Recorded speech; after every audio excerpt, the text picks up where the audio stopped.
Good morning friends.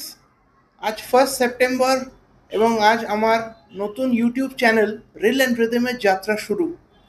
তো আজকে আমি শুরু করব একটি গান দিয়ে, এবং যথারীতি সেটা হবে প্রথম, মানে কোনো ব্যাপারে এই গানটার একটা বিশেষত্ব আছে।